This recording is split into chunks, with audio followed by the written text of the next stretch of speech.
ఈ ఎన్నికల్లో ఎలాగైనా గెలుస్తామని టీడీపీ భావిస్తోంది. గట్టి అంచనాలే పెట్టుకుంది.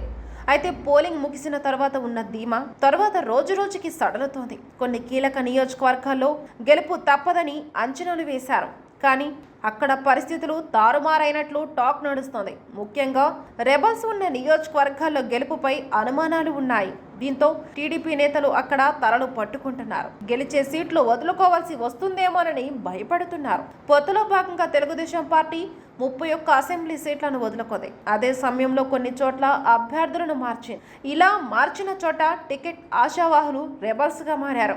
ఇండిపెండెంట్లుగా పోటీ చేశారు. అయితే చాలా చోట్ల చంద్రబాబు కలగజేసుకోవడంతో కొంతమంది వెనక్కి తగ్గారు. కానీ చాలా మంది వినలేదు. దీంతో పార్టీ నుంచి వారిని సస్పెండ్ చేయరు.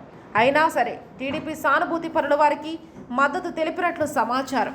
దీంతో వారు చీల్చే ఓట్లు వారి వెంట నడిచే క్యాడర్ బట్టి టీడీపీ అభ్యర్థికి ఓటమి భయం పట్టుకుంది. ప్రధానంగా 6 నియోజకవర్గాల్లో టీడీపీకి రెబల్స్ ఉన్నారు. అరకు నుంచి సివేరి అబ్రహం, విజయనగరం నుంచి మీసాల గీత, అమలాపురం నుంచి పరమట శ్యామ్ కుమార్, పోలవరం నుంచి ముడియం సూర్యచంద్రరావు, ఉండి నుంచి శివరామరాజు, సత్యవేడు నుంచి జడ్జ రాజశేఖర్ రెబల్స్గా మిగిలారు. వీరిని తప్పించేందుకు చివరి నిమిషం వరకు టీడీపీ నాయకత్వం ప్రయత్నించింది. వినకపోవడంతో పార్టీ నుంచి సస్పెండ్ చేసింది. అయితే ఈ 6 నేతలు నియోజకవర్గాల్లో కాస్త పట్టున్నవారే. 10,000 ఓట్ల వరకు చీల్చే పరపతి ఉన్నవారే. ఆదిలో తెలుగుదేశం పార్టీ లైట్ తీసుకుంది. కానీ ఆయా నియోజకవర్గాల్లో ఓట్ల లెక్కలు కట్టిన తర్వాత ఓటమి తప్పదు అన్న నిర్ణయానికి వచ్చినట్లు తెలుస్తుంది.